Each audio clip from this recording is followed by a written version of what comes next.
श्री राधे राधे। भक्तों, साधक का कर्तव्य होता है कि भगवान के साथ एक रिश्ता बांध करके उसके अनुसार उनसे सेवा से जुड़ करके प्रेम करे, उनकी सेवा भी करे और प्रेम भी करे। तो जो संबंध हम बनाते हैं, प्राय ये सोचते हैं कि हमने तो संबंध बनाया, पता नहीं भगवान ने माना कि नहीं। तो मन में यही होता है कि हमने प्रभु से संबंध बनाया है, जोड़ा है रिश्ता, ठाकुर जी भी अपनी ओर से स्वीकृति प्रदान कर दें, तब आनंद आ जाएगा। ऐसा ही श्री ज्ञानदास जी के हृदय में चलता था। अब उन्होंने तो देख लिया था कि सीता जी ने भाई अपना बता दिया। अब फिर उनकी इच्छा हो रही थी कि जानकी जी अपना भाई मानती हैं तो कुछ ऐसी कृपा करें जो भाई के प्रति बहन का होता है रिश्ता, तो और आनंद आए।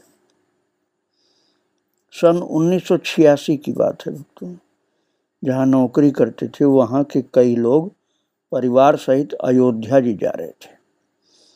उस समय रक्षाबंधन का त्योहार था। श्री ज्ञानदास जी के मन में आया कि इनको श्री किशोरी जो के कर कमल से ही राखी बंधवानी है। मन में कहा कि ये आपका भैया अयोध्या जी आ रहा है आपसे राखी बंधवाने, इसलिए आप अवश्य राखी बांध दीजिएगा कृपा करके। और परिवार सहित श्री सिद्धि सदन के एक कमरे में रुके थे। इनके साथ 5 गुरु भाई भी थे। इनके मन में आया कि किशोरी जी राखी बांधेंगी तो एकांत होना चाहिए, इसलिए चुपके से श्री सरयू जी के पास पुल पार करके उस पार जा करके इस आशा में मंत्र जप करने लगे कि किशोरी जी आएंगी। 3 दिन बीत गए, कुछ नहीं हुआ, तो कुछ निराशा सी होने लगी। रक्षाबंधन का दिन आया। जब 3 दिनों तक कोई अनुभूति नहीं हुई तो सरयू जी के पार से वापस लौट आए। फिर अपने कमरे में बैठकर जप करने लगे और जप करते करते फिर महाराज तो समाधि लग गई इनकी अचानक। और उस समाधि में ज्ञानदास जी महाराज को चिदाकाश में सरकार के दर्शन हुए। सरकार अर्थात तो गुरुदेव भगवान का।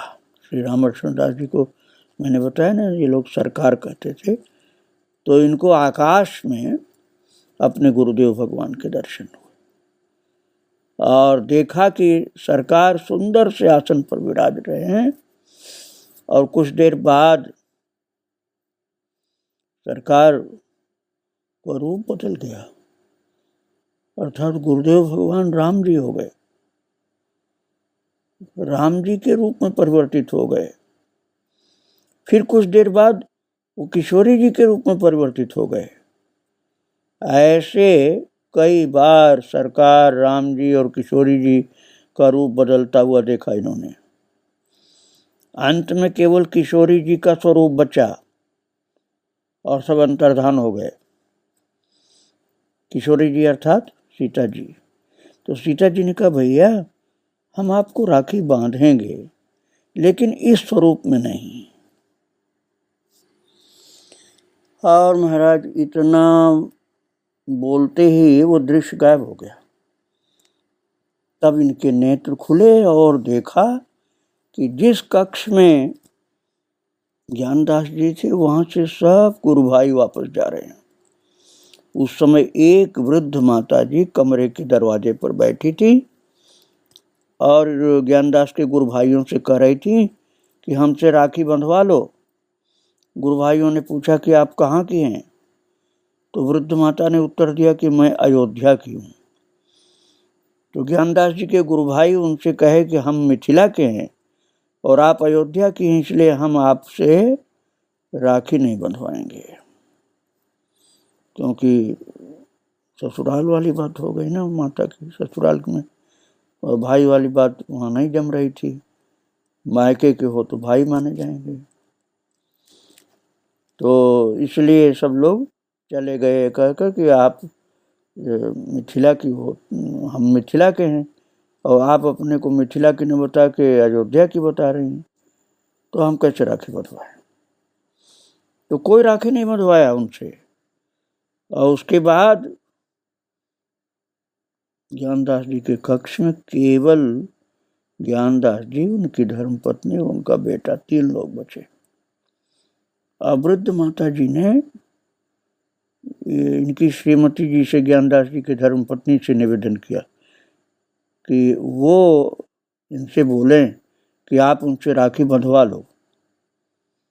अब तक पूर्व जैसे हमने बताया ना कि समाधि लग गई थी, तो किशोरी जी के दर्शन की घटना ये भूल से गए थे। जो किशोरी माता ने कहा था कि मैं राखी बांधूंगी लेकिन इस रूप में नहीं, वो बात इनको भूल गई थी। लेकिन वृद्ध माता जी जो राखी बांधने की बात बोल रही थी,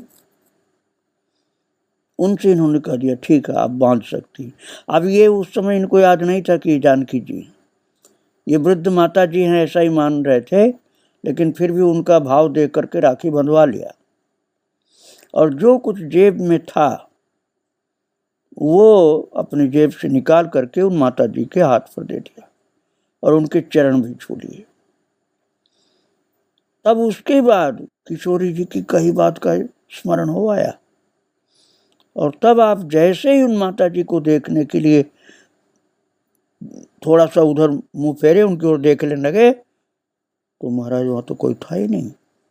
1 सेकंड में नहीं लगा, जेब से निकाल कर उनके हथेली पर दिया था और देने के बाद मुंह आगे किया, फिर घुमाया उनकी ओर देखने के लिए, क्योंकि याद आ गया उनको किशोरी जी ने कहा था मैं राखी बांधूंगी लेकिन इस रूप में नहीं। ये बात ज्यों याद आई, तुरंत याद आ गई और तुरंत घुमाए मुंह, तो देखा हूं तो कोई है ही नहीं। तब समझ में आ गया कि इसी रूप में साक्षात किशोरी जी ही राखी बांधने आई थी। और वो राखी महाराज आज तक भी इनके पास सुरक्षित रखी हुई है। जो जानकी मैया ने वृद्धा का रूप धारण करके राखी बांधा था, वो राखी आज भी इनके पास सुरक्षित रखी है। वो ऐसी कृपा हुई थी इनके ऊपर। और सन 1986 में अयोध्या जी गए ज्ञानदास जी, तो वहाँ किसी कार्यक्रम में श्री रामकृष्ण दास जी महाराज का दर्शन करते हुए 10-15 दिन तक रहे। तो उनको लगता था कि अब कुछ न करें, बस यहीं अयोध्या जी में रहें। इनके पास उस समय एक ही धोती थी, उसी को धो लेते और उसी को पहन लेते रोजाना, और सरयू जी के पुल के नीचे नहाने के लिए जाते थे। वहाँ पर कोई भी अन्य व्यक्ति इनको नहीं दिखता था, न इनके साथ कोई होता था। उस एकांत में देखा इन्होंने कि सरयू जी के किनारे किनारे दक्षिण से उत्तर की ओर युगल सरकार गलबहियां डाले चल रहे हैं। और तब इनके मन में ये बात आई कि आसपास के किसी आश्रम के रामलीला वाले कोई स्वरूप होंगे जिन्होंने अभी तक अपना श्रृंगार उतारा नहीं है, वही यहाँ टहलने के लिए आ गए। यही सोच करके फिर नहाने धोने लगे। लेकिन जैसे ही दोबारा नहाने को तत्पर हुए, फिर से इनको युगल सरकार उत्तर से दक्षिण की ओर वैसे ही एक दूसरे को गलबहियां दिए हुए दर्शन देते हुए चल दिए। अब की बार इनको लगा कि ज्ञानदास ने सोचा अब की बार आप समझ में आ रहा है मुझको कि मैं ठगा गया। अरे मैंने समझ लिया रामलीला वाले हैं, ये तो प्रत्यक्ष सिया जो भगवान राम जी हैं। युगल सरकार ने मुझे भ्रमित कर दिया। और महाराज धोती अभी गीली ही थी, इस कारण संकोच में सरजू जी से निकल के युगल सरकार को प्रणाम भी नहीं कर पा रहे थे, इसलिए दूर से ही युगल सरकार को धरती पर लेटकर दंडवत किया। दर्शन तो मिल गया। और महाराज इस प्रकार से भगवान श्री सीताराम जी को दर्शन दिए थे। पहले इन्होंने समझा रामलीला वाले हैं, बाद में समझ में आया प्रत्यक्ष ठाकुर जी दर्शन दे रहे हैं भगवान। सन 1989 में रेवा में एक गुरु भाई के यहाँ सरकार अर्थात इनके गुरुदेव जी पधारे थे, तो वहाँ गए दर्शन करने। और घर से जाते समय ऑफिस की चाबी, महाराज कोर्ट में इनका नौकरी का कार्यालय था ना, तो कोर्ट की चाबी अपनी पत्नी को दे दी और कहा कि मान लो हम नहीं आ पाए तो कोर्ट में चाबी भेज देना, क्योंकि नहीं तो कोर्ट खुलेगा कैसे। तो शनिवार को रेवा गए थे, इतवार को ही सरकार के पास रुके रहे। और सरकार ने उपदेश के समय कहा कि हमारे आश्रम में जो भी आता है उसमें से किसी का भी नुकसान हुआ तो बताएं, कभी नुकसान हुआ हो किसी का तो बताओ। और सरकार के ऐसे कथन पर विश्वास करके ज्ञानदास जी के मन में आया कि हम भी रुक जाते हैं सरकार के पास, तो सरकार के पास रुकने से कोई नुकसान नहीं होगा, इसलिए रुक गए। और सोमवार को भी महाराज नहीं गए। मंगलवार को सुबह जब घर पहुंचे तो पत्नी से पूछा कि कल सोमवार को तो कोर्ट खुला होगा, चाबी भिजवा दी थी कि नहीं। तब उन्होंने कहा कि हमने तो नहीं भेजा। तो फिर ज्ञानदास जी तो घबरा गए, ये क्या हुआ, ये क्या कह रही हो। उन्होंने अपनी पत्नी से कहा, ये क्या कर रही हो, तुमने तो अंधेर कर दिया। कल कोर्ट का दिन था, सोमवार को कोर्ट खुलनी थी और तुमने चाबी नहीं भेजा। सोचने लगे कि अब न्यायालय की नौकरी का क्या होगा, हो सकता है जज साहब तो अब मुझे निलंबित कर दें या नौकरी खत्म कर दें। पूरा दिन ताला लगा रहे और कोर्ट न खुले तो ठीक नहीं हुआ, और चाबी घर में ही रही, ताला लगा रह गया, न्यायालय का काम अवरुद्ध हो गया। लेकिन महाराज राम जी की कृपा से ऐसा कुछ नहीं हुआ। डरते डरते मंगलवार को जब गए, सोमवार को तो गए नहीं, चाबी पत्नी को दे गए थे कि भेज देना तुम, लेकिन ये भूल गई। और मंगलवार को जब गए और चाबी तो थी नहीं के पास कोर्ट की, तो खोला डरते डरते ताला, और पूरा दिन किसी ने कुछ नहीं कहा ताला चाबी के विषय में कि कल क्यों नहीं आए, क्यों नहीं खोले, ऐसा कुछ किसी ने कहा ही नहीं। दूसरे दिन जब फिर किसी ने नहीं पूछा, तब इनको समझ में आया कि जो गुरुदेव भगवान अर्थात सरकार ने जो कहा था कि मेरे पास रुकने वाले का कोई नुकसान नहीं होता है, वो साक्षात अनुभव हुआ। कल अर्थात सोमवार को कैसे कोर्ट खुला होगा, चाबी तो मेरे घर में थी। आमतौर पर ये अगर 1 घंटा भी अनुपस्थित रहें तो कार्यवाही हो जाती थी कि कैसे तुम कहाँ रह गए 1 घंटा। लेकिन महाराज पूरे दिन नहीं गए, न चाबी पहुंचाया, कैसे सुरक्षा मिली, कैसे नौकरी नहीं गई। तो समझ में आया कि सरकार की कृपा ने ही कुछ ऐसी लीला की होगी कि जिससे मेरे आए बिना यहाँ ताला खोल दिया गया और न्यायालय की कार्यवाही सुचारू रूप से प्रतिदिन की तरह से चलती रही और इनकी कोई जरूरत नहीं पड़ी। चकित रह गए गुरुदेव भगवान के चरणों में बाद में जब पहुँचे तो खूब रोए कि ये क्या हुआ, तो वो हंसते रहे, जैसे उन्होंने संकेत कर दिया कि तुम्हारे न जाने पर भी भगवान ने सब कार्य किया है। ऐसी इनके साथ ठाकुर जी की लीला होने लग गई थी। अब मैं आपको एक घटना सुना रहा हूँ भक्तों, सन 2000 की। न्यायालय में इनके चार्ज में एक डकैती की केस की फाइल गुम हो गई। बहुत दिन से उसे खोज रहे थे, उस फाइल को, लेकिन मिल ही नहीं रही थी। और हाई कोर्ट से आर्डर आया था कि 10 साल तक के मुकदमे की सूची दी जाए और प्राथमिकता से निर्णय बिना विलंब किए दिया जाए निर्णय, और 2 महीने में लिस्ट दे दी जाए। पत्रकार पूछने आते तो महाराज ये लंबी तारीख दे देते, क्योंकि फाइल तो गुम सी हो गई थी, मिलती नहीं थी, और मामला कुछ और दिन तक टल जाए इसलिए लंबी तारीख दे देते थे, लेकिन फाइल तो मिल ही नहीं रही थी।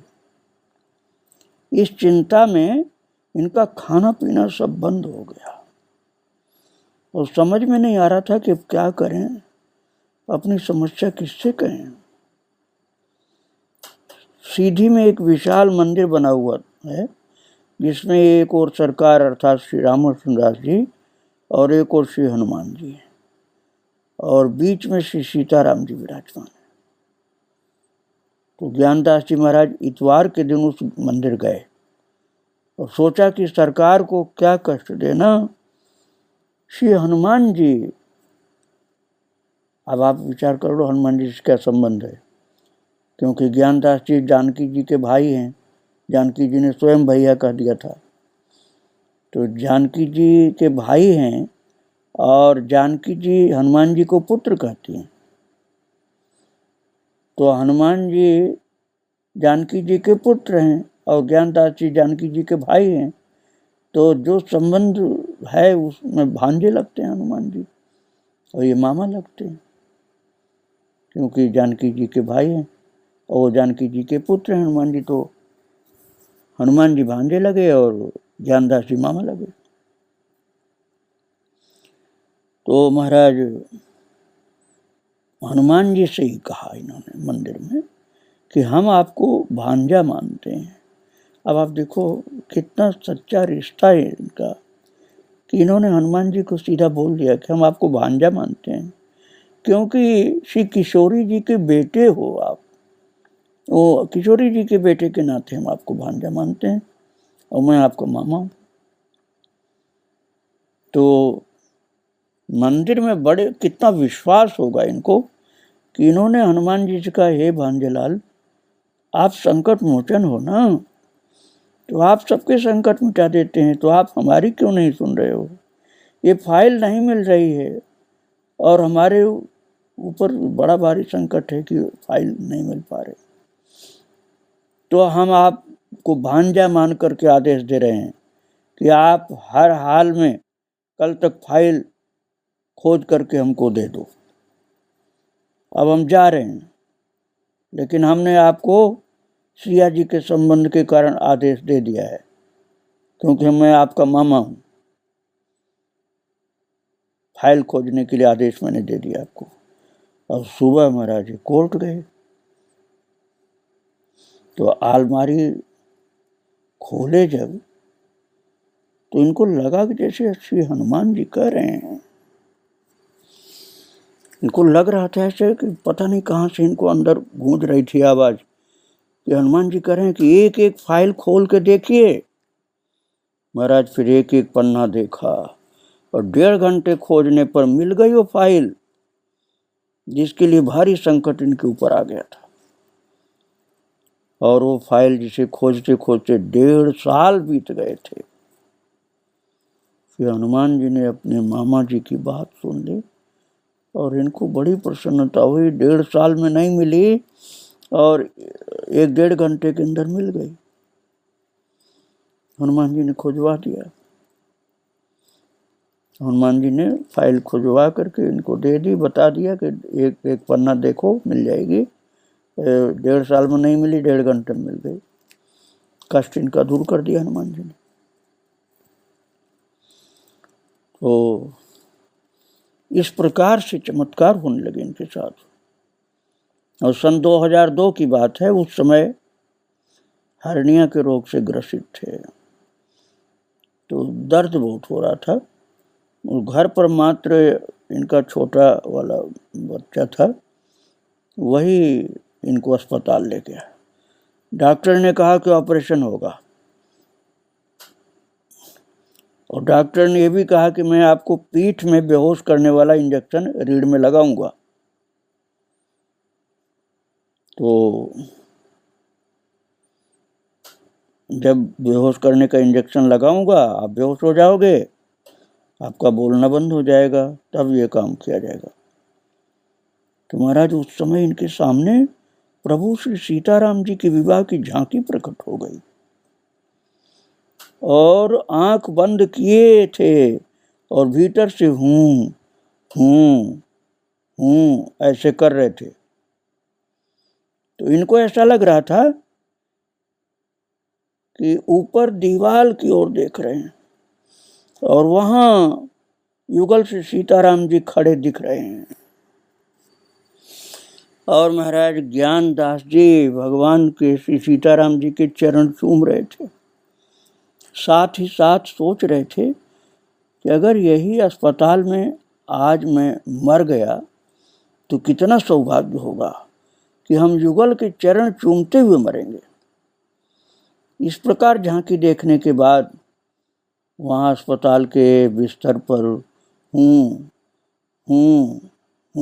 ऐसे करते करते बेहोश हो गए, और बेहोशी में इनके मुख से कीर्तन निकल रहा था, सीताराम सीताराम सीताराम सीताराम। सीताराम नाम का कीर्तन हो रहा था बेहोशी में। और उस समय इनकी पत्नी, छोटा बेटा और नाती कमरे में आए। नाती 5-6 साल की नतनी थी, और कहने लगी कि बाबा धीरे धीरे कीर्तन करो। बाकी सब मरीज तारीफ कर रहे थे कि देखो अभी इनका ऑपरेशन हुआ है और बेहोशी में हैं, और बेहोशी में सीताराम कीर्तन बोल रहे हैं। तो और महाराज श्री सीताराम जी के दर्शन कर रहे थे, तो और उनका चरण चूम रहे थे और कीर्तन करते जा रहे थे, और बिल्कुल बेहोशी में थे, होश एकदम नहीं थे। उस कमरे में खलबली सी मची थी कि बेहोशी में कीर्तन कर रहा है मरीज। जब इनको होश आया घंटों बाद, तब सबने इनसे पूछा कि क्या आप जानबूझकर कीर्तन कर रहे थे? आप तो सब भूल गए थे, जो दृश्य पहले देखा था अभी तुरंत याद नहीं आया। तो लोगों से पूछा कि हम कौन सा कीर्तन कर रहे थे, तो सबने बता दिया कि आप तो सीताराम कीर्तन कर रहे थे। तो जब सबने बताया कि आप सीताराम कीर्तन कर रहे थे, तब इनको याद आया कि मैंने उस समय क्या दृश्य देखा था। अब बेहोशी में ही वो दृश्य युगल सरकार का देख लिया था। चरण चूम रहे थे, युगल सरकार का चरण चूम रहे थे और सीताराम बोल रहे थे। और जब अस्पताल के लोगों ने बताया कि हम तो खूब सुने आपका कीर्तन, आप हूँ भी करते थे और सीताराम सीताराम भी बोलते थे, तब इनको याद आ गया कि मैंने तो युगल सरकार की झांकी देखी, और मैंने युगल सरकार था सीताराम जी के चरण को खूब चूमा और खूब कीर्तन किया, और बेहोशी अवस्था में सब हुआ था भक्तों। जब होश में आए तब लोगों ने बताया, जो उन लोगों ने कीर्तन सुना था सीताराम जी का, तब इनको सारी झांकी फिर से याद आ गई। ये मैंने देखा था, सीताराम जी का प्रत्यक्ष दर्शन और उनके चरणों को बारंबार चूमना और सीताराम कीर्तन बोलना, बीच बीच में हूँ भी करना। तो बेहोशी में सब शब्द प्रकट हो रहे थे इनके। श्री ज्ञानदास जी महाराज को जीवन में बहुत बार भगवान के दर्शन मिले, समाधि में, ध्यान में, जप में और प्रत्यक्ष भी बहुत बार दर्शन मिले। आगे मैं फिर सुनाऊंगा इनके ऊपर कैसी कैसी कृपा हुई भगवान श्री सीताराम जी की, गुरुदेव की, किस किस प्रकार से दर्शन मिले, क्या लीलाएं हुई, मैं आपको फिर सुनाऊंगा आगे। आज महाराज जी को प्रणाम करके यही वाणी को विराम दे रहा हूँ। सियावर रामचंद्र की जय। श्री राधे राधे। जय श्री राधे।